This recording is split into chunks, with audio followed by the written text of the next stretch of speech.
Hey guys, welcome back to another Eastside Hockey Manager video. I am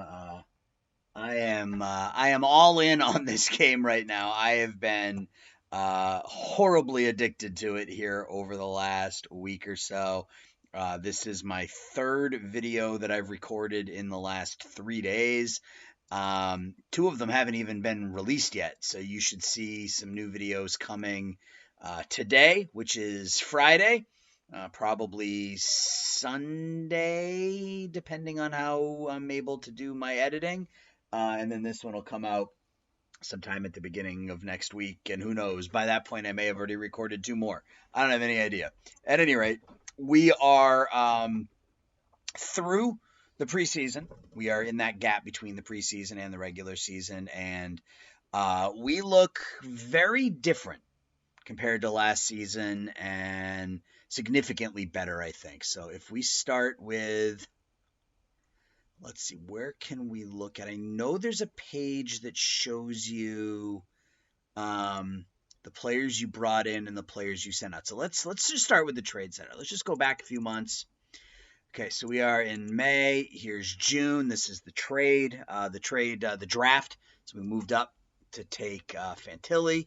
Traded Carlson for Forbort, saved some money there. You guys knew about that. We go to July. We traded Linus Ullmark to the Buffalo Sabres the Edmonton Oilers in exchange for a second-round pick and the rights to Thomas Milic. Milic is a 20-year-old goaltender currently with the Seattle Thunderbirds. Looks like a 3-star guy. We got a couple of scouts. I know there's at least one scout. Okay, so we got Dixon, who thinks he's a potential 4-star. And then we have Nadeau, who thinks he's going to be an absolute monster. So, pick up a young goaltender prospect, which is something we needed. We trade Linus Ullmark and his contract. Linus, was fine for us, but I don't want to pay a backup $5 million. So we made that deal. We took advantage of Tampa Bay, who was in a salary cap issue, and they put Cal Foote on the trade block, the 24-year-old 4-star, really, really good defenseman. So we traded them a third-round pick that we got from Nashville, and then Ryan Mast, who is a 2-star, 20-year-old offensive defense. He's a defenseman who can't play defense. So we absolutely took advantage of Tampa Bay's financial situation. You can see they also traded Nick Paul. So we pick up Cal Foote for Ryan Mast and a third. We then turned around and traded Jake DeBrusk to Arizona for a third-round pick. This was a true salary dump, and you'll see why when we get to kind of the free agent acquisitions. But we had to move on from DeBrusk, traded him for a third-round pick. So Ullmark and DeBrusk for a second, a third, and a 20-year-old goaltender prospect.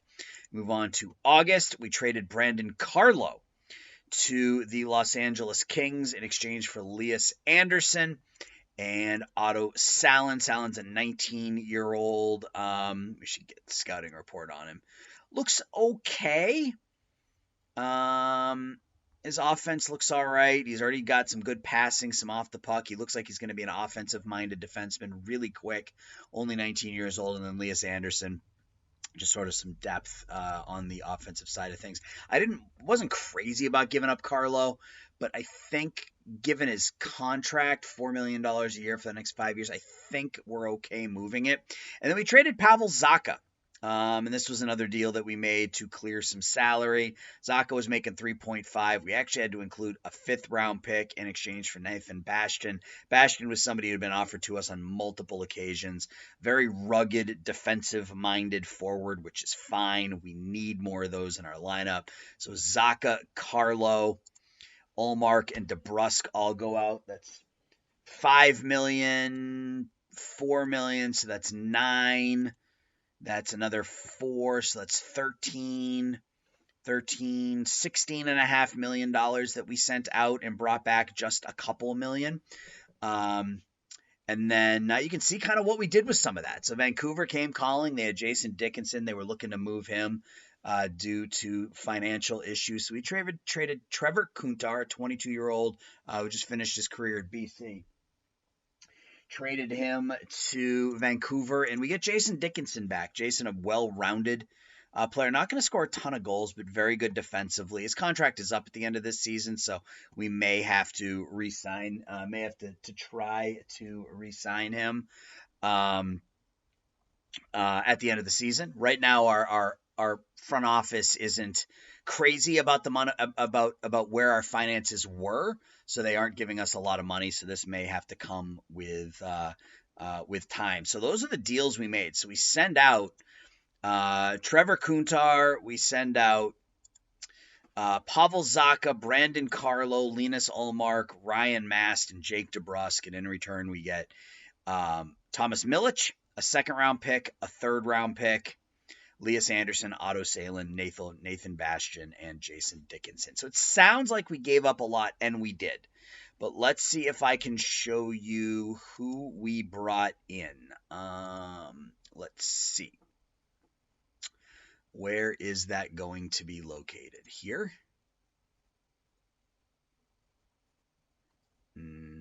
View. No, those are just the free agents. I know there's a page someplace that shows you the players that came in and the players went out. Anyway, I'll just show you. We'll go to our roster, and we will just show you. So we brought in Kevin Lankinen, which is somebody we talked about as our backup goalie. 3 years, $3 million. So he and Swayman now are making 6.7, which was just about $2 million less than what we were paying Linus Ullmark to sit on the bench for us. We brought in Kyle Clegg as a waiver wire pickup. He was waived by the Kings, so we made a move for the young, or I guess not really young anymore, 25-year-old offensive defenseman, art scout Ryan Nadeau. Currently has him rated at 5 stars. Looks pretty good. I don't know that he's a 5-star guy, but wanted to take advantage of that. We talked about Cal Foote. We brought in Calvin DeHaan on a 1-year, $1.5 million contract, effectively to replace Brandon Carlo. So we're getting DeHaan for, a third of what we were paying Brandon Carlo. We brought in Joel Kiviranta on a 3-year, $3.9 million total contract.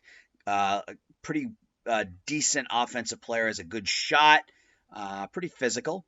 Not a good checker, but a good hitter. Has the good mental ratings. He looks all right as well. Sort of a depth guy. We talked about Jason Dickinson. The big one, of course, Pierre-Luc Dubois. We did sign him to a, 6-year, $36 million contract. So we get the 25-year-old Dubois locked down till he's 31. He looks like a monster. Looking forward to what we're going to get out of him. We brought in Sean Monahan, who is going to center either the second or the third line. I haven't gotten that far yet. Probably the third line, with Bergeron still on the top line and Luc Dubois on a line with Hall and Pasternak, which could score just an absolute crap ton of goals. We'll see how that one goes. And then the last name you may have seen on there, Joe Pavelski. We bring in the 39-year-old veteran for $1.2 million. It's going to give us some depth. Going to be really good on the PK. Really good kind of on that third line as a checking type forward. And the reality is that he had a pretty good season last year. I mean, minus 15 with Dallas, put up a 7-game rating, scored 10 goals, scored 27 2 years ago. So we pick up Joe Pavelski. So we have changed our roster, and I'm pretty happy with the changes. So Pavelski, Monahan, Dubois, Dickinson, Bastian, Kiviranta on the forward line, and then on the back end we bring in Cal Foote, Calvin DeHaan. So that's our team. This is our team going to the regular season. So I think now the time comes to set our lineup. So who is going to be benched? So Jacob Lauko has to be on the team because I have to expose him to waivers and he will get claimed otherwise. Problem is I don't want to bench him. So we'll have to, kind of fiddle around and make sure that he gets some opportunities. But really, he's not one of the best forwards we have on the team right now. I think Studnicka gets benched. Is Pasternak? Oh, we only have 19 players. 1, 2, 3, 4, 5. Okay, we have 6 forwards, so we can just dress Pasta. So Lauko and Frederick will be our scratches early. We'll keep an eye on see who's struggling, and then Lauko if we need some offense, or Frederick if we need some defense. So let's go ahead and set our lines. Yeah, it wants Hall, Dubois, and, well, Arvidsson. That's going to be Pasternak. So let's clear the lines, and we're going to go Swayman as our starting goalie, of course. Lankinen as our backup. Defensive pairings, we're going to go McAvoy on the left side with Cal Foote. I think so. On the right side. Then we're going to go Hampus Lindholm and DeHaan. Can he play the right side? He's competent. What about Stanley? He hasn't played on so Stanley's going to play the left wing, and Aho's going to, or the right side, and Aho's going to play on the right side. So Aho is a lefty, and Stanley is, yeah, I don't know if I want lefty and lefty on the same side, though. So we might, Lindholm can only play the left side as well. So McAvoy, Foote, and DeHaan should be on the right side. So maybe we do McAvoy, Foote, and DeHaan on the right side. So we'll do something like this. And Stanley. We're still stuck with Stanley. Right, because DeHaan has to be on the right. Right, DeHaan has to be on the right side. So we do this. And we do... Yeah, I don't like that. I don't like that at all. So Lindholm is a lefty. Aho is a lefty. We've already looked at Stanley as a lefty. McAvoy's a righty. Foote is a righty. DeHaan is a lefty. So we're going to have two lefties on a line either way. So let's just leave it the way we had it. Let's put Foote there. Let's put Lindholm there. Let's put DeHaan there. And then we will switch Stanley and Aho and go like that. Yeah, we'll just do it that way.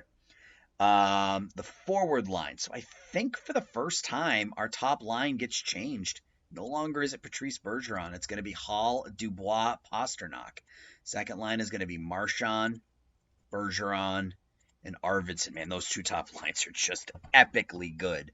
Monahan is our third line center. He's going to have Pavelski on his right, and he's going to have Dickinson on his left. That's a really good checking line as well. And then the fourth line will be Kiviranta,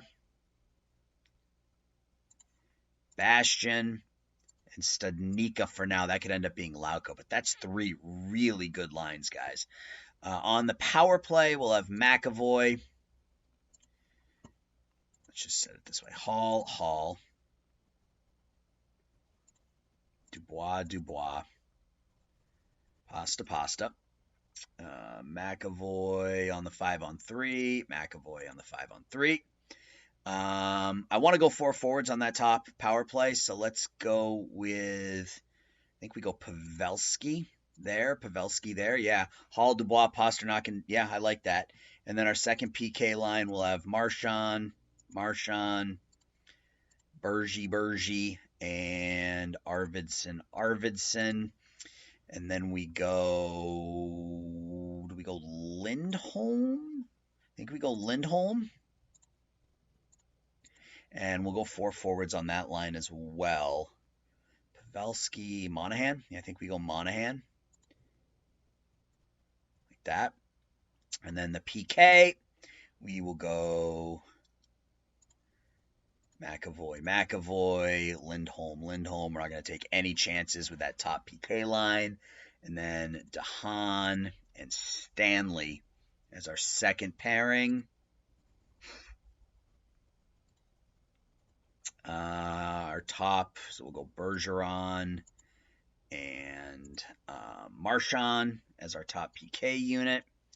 And then Pavelski and Monahan. Yep. Pavelski and Monahan as our second line PK unit. We'll have Pavelski out there. Even strength 4-on-4. Dubois and Pasternak, and then Marchand and Bergeron, and then McAvoy, Foot. Oh, no, wait, that's not what I wanted to do. Lindholm and DeHaan. I got to switch those two, though. Lindholm will go there, and DeHaan will go there. So let's confirm. Let's go back to tactics. Let's look at our units. So our top line, Hall, Dubois, and Pasternak, speed and skill. So we're going to go heavy offense with these two. Finesse offense. Ooh, do we try run and gun? Very offensive. No. Yeah. Let's try run and gun with this line. That could be fun. Hall, Dubois, and Pasternak. Yes, sir. Second line, not very tough, but good across the board. We will set that to finesse offense. Yeah, I think so. The third line, the third line is going to be a defensive line. Finesse defense.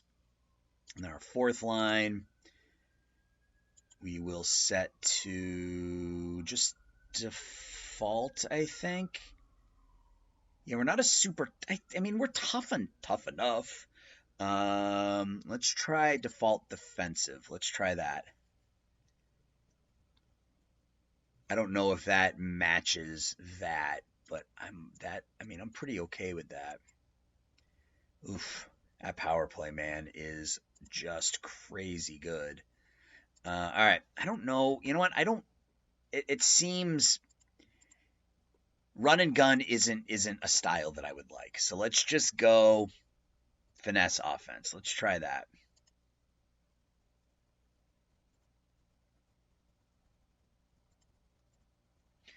Did it not save all those?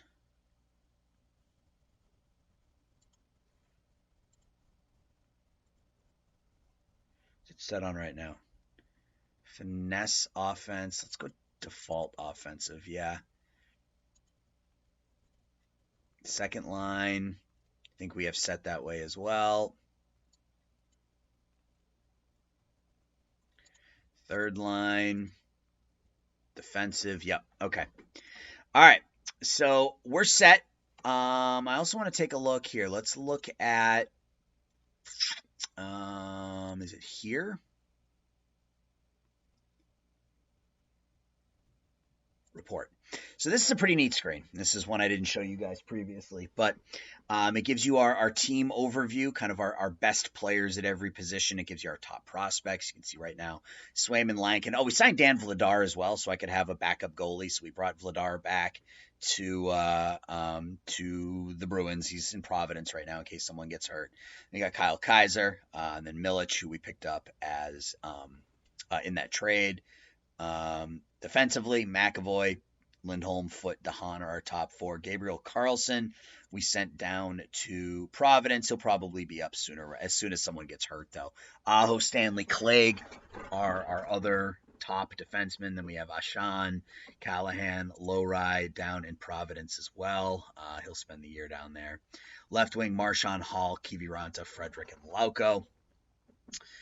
Center, Dubois, Monahan, Bergeron, Dickinson, Elias Anderson, and then Nathan Bastian. Beecher is down in Providence still as an option for us, but he's still a little ways away. He's only 22. He's probably a replacement for Monahan once that contract expires in a couple of years. On the right side, we're stacked. Pasternak, Arvidsson, Pavelski, Studnicka. Then we got Fabian Lysell, who's getting his first taste of Providence. Lies, we picked up. Oh, we signed this kid.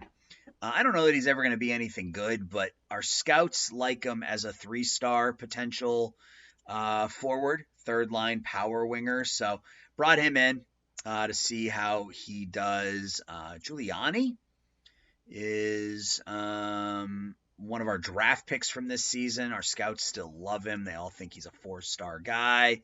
He's going to get his start at the University of Maine. So our biggest stars, Pasternak. Bergeron's our biggest leader. Pasternak, our best skater, our best shooter, and our hardest shot. Best stick handler. Patrice, best at faceoffs. Lindholm is our best checker.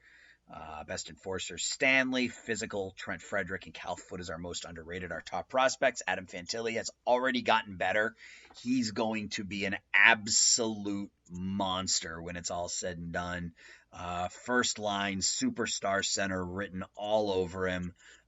All of our scouts believe 5-star, no doubt, no doubt at all.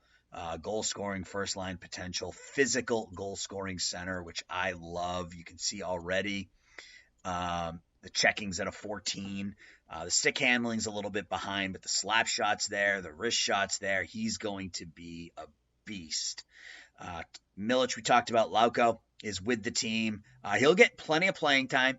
I'll probably swap out that third and fourth lines kind of as we go forward. Lysel, we talked about. Beecher, we talked about. Langenbrunner is still with Harvard. We should probably get a scouting report on him. Looks like an offensive-minded defenseman at Harvard right now. Dans Lockmelis, Northern Michigan. Let's get a scouting report on him as well. Connor Levis was one of our draft picks this past season. We drafted him in the third round of 2023 this past year. A center, 2 stars, 4 stars from Nadeau, 3 stars, 3 stars. Yeah, 3 stars from almost everybody. We got 1 2-star and 1 5-star in Nadeau, or 4-star, who seems to like everybody. So Levis will be with Cam Loops. Tyler Peddle, I believe we drafted him this year as well in the 4th round. We did. Looks pretty good. Has some good offensive rating. He's not very good defensively. Still has a lot of work to do defensively, but has a shot. The mental ratings are there. He looks like he could be okay. Poitras was our first round pick in 2022. 3-star guy. He still has some room to grow down in Guelph. Bukestad was one of our draft picks this past season. Now going to Colgate. We took him in the 5th round. He looks pretty good. So that's the team. So that's kind of where we are right now. So I am going to do what I do last time, which is sim forward to December 1st. We'll come back, we'll review the team, and we will call it an episode. So, guys, I'll be back for you in just a second. All right, guys, we're back. It is December 1st, and it's been a good start to the season for the Boston Bruins. You can see we are 16-7-2. We are in 3rd place. We're actually in 2nd overall in the Atlantic behind the Detroit Red Wings. Currently have the best record in the Eastern Conference, and I'll show you why Detroit is performing as well as they are. We'll take a look at that roster as it currently stands. I realized one thing that I forgot to do was kind of go over the changes that took place during the offseason. We went over our changes, but that was it. You look at Detroit, and they have added Vladimir Tarasenko. They have added Mackenzie Weegar. Was that it? Did they add Vrana too, or was he part of the team previously? I can't remember some of these guys. Vrana's not a new addition, but they added Mackenzie Weegar and Vladimir Tarasenko. They paid about $19 or $20 million for the two of them. They're both playing really well. Tarasenko's 9 goals in 24 games. Mackenzie Weegar, 7.5 game rating. So the Detroit Red Wings, best team in the Eastern Conference right now, followed by the Islanders. They added Travis. No, did they? I can't remember if they added some of these people. I can't remember. Yeah, they did add Dermott. See anybody else? Nobody of note. They have Galchenyuk, who we had last season. It looks like that's about it. But for the Bruins, it's been a really good start. David Pastrnak is on an absolute ridiculous tear. 20 goals, 31 points in 25 games, an 8.5 game rating. Taylor Hall averaging more than a point a game. Pierre-Luc Dubois averaging almost a point a game, a 7.5 game rating. Marchand's been great. Arvidsson's been great. Pavelski's been great. Lindholm has been great. We've been playing some fantastic hockey. Bergeron is below a 7, which a little disappointing, but the ratings are starting to fade. This is kind of the end of the line for Patrice, I think. Monahan's been okay. Dickinson's been okay. Kiviranta's been okay. We've been getting great goaltending. 13-3-1 with a 205 and a 936 out of Swayman. Lankinen hasn't been great.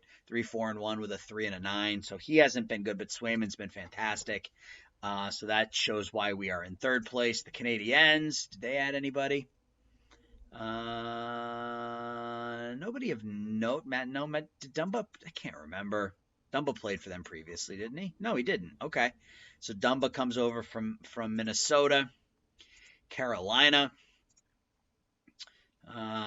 Charlie Coyle. They picked up in Coyle. Look at the contract Coyle signed. I knew that the 5.5 that he was asking for was unreasonable. He ends up signing a 4-year, $1.75 million contract. The Hurricanes. They also signed Phil Kessel to a $1.6 million deal. The Capitals still running Ovechkin. No huge additions there. Dylan Strome? Nope, he played for them last season. Tampa, they're running into some financial issues, so no additions, just subtractions from that team. The Sabres, they added Pacioretty. They sit in the number 8 spot right now. Columbus just outside of the playoff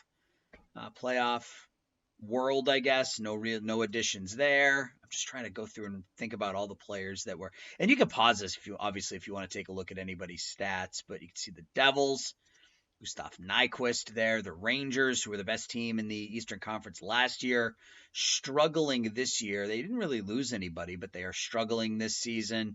The Senators, they still have Tkachuk, DeBrincat, added Claude Giroux last season. Florida, still a great team. Barkov, Tkachuk, Bennett, Duclair. Philadelphia, did they add anybody? Not really. They signed Sonny Milano. He was somebody we had our eye on. Toronto, they're really struggling as well. Again, financial issues once you get outside of Marner, Matthews, Riley, Tavares. And the Pittsburgh Penguins currently sit in last place in the Eastern Conference as they get older. This is a team I'm looking at. Maybe, I think there was 1 or 2 players. Was it Malkin? No, it was Jake Gensel. Jake Gensel is in the last year of his contract. He's somebody we may target as we approach the trade deadline. Feels like he could be a reasonable acquisition for us if we're looking for some depth offensively. In the Western Conference, right now, Winnipeg 17-3-2 for the Jets. I added Miles Wood. I think they added Miles Wood. Yeah, they added Miles Wood. Nick Foligno. The Oilers are in second. They didn't add anybody of note that I can see. Dallas, they added Connor Bedard, who's averaging a point a game, 22 points in 23 games for the number 1 overall pick. Vancouver is in fourth. Don't look like they added anybody either. Minnesota, Kaprizov is having a nice season. They didn't add anyone. Tyson Jost. No, he's been with Minnesota for a couple of years now. Seattle, they had the big signing. They signed Ryan O'Reilly to a 6-year, almost $10 million contract. Burakovsky, they added him as well. 4 years, $4.5 million. They pick up a couple of wings, and they're playing better. They're in 6th place in the Western Conference right now. St. Louis Blues.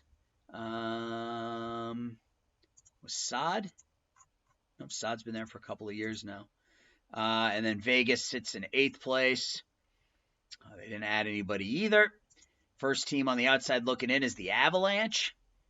Their top 3 are so good, but they just don't have a lot beyond them. Look at Cale Makar. Look at those ratings. He's absolutely crazy. Those ratings are absurd.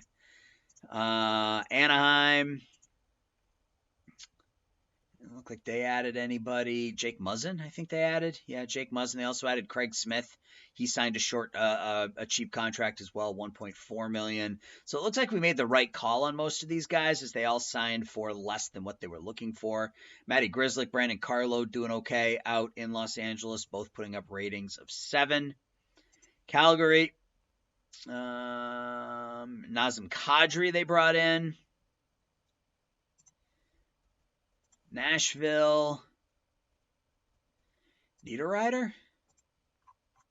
Oh, I guess he was with them last year. Did he get traded to Nashville this offseason? San Jose. They didn't bring in anyone of note. Arizona. Thomas Tatar they bring in. Max Domi. And the Chicago Blackhawks sit in last place. No real additions there. Still relying on Kane and Taves et al. To get it done. So that's gonna do it here, guys. So we are sitting in 3rd place, 2nd place in the division. I am happy with the way we stand. If we just go to our stats again, yeah, I mean, our top line has been lights out. Our second line, Marchand, Arvidsson, and Bergeron, has been fine. I kind of would like to shift everybody down and move Bergeron to the 3rd line, maybe Monahan to the 4th, and bring in a second line center to play alongside Marchand and Arvidsson. It's something we're going to need to do in the offseason anyway, but try to get a head start on that now. Defensively, I think we're in good shape. It might not hurt us to bring in another defenseman just as a backup, because Logan Stanley can't stay. He's been suspended twice already. You can see he's got 164 penalty minutes in 12 games. I'm not sure what happened to him, but he's had 6 game misconducts in 12 games. So he's getting suspended every other day. So Kyle Clegg has had to play a lot. So it might be in our best interest to bring somebody else in. And then beyond that, I don't really want to. I want that 4th line to be some combination of Lauko or Studnicka. Right now, they're both benched. I'm giving Frederick an opportunity out there with Kiviranta. So that's kind of the plan. I don't really want to add another winger, although again, maybe going Jake Gensel wouldn't be the worst idea. So yeah, we'll see how the rest of the season goes, but I'm going to sim up ahead until February sometime. Trade deadline is here on the 28th, so probably here to the 18th. So sim up to the 18th, and then we'll do a week and a half like we did last time as part of the next episode. So that's going to do it, guys. Let me know your thoughts. I'll talk to everybody soon. Thanks for watching. Take care. Bye-bye.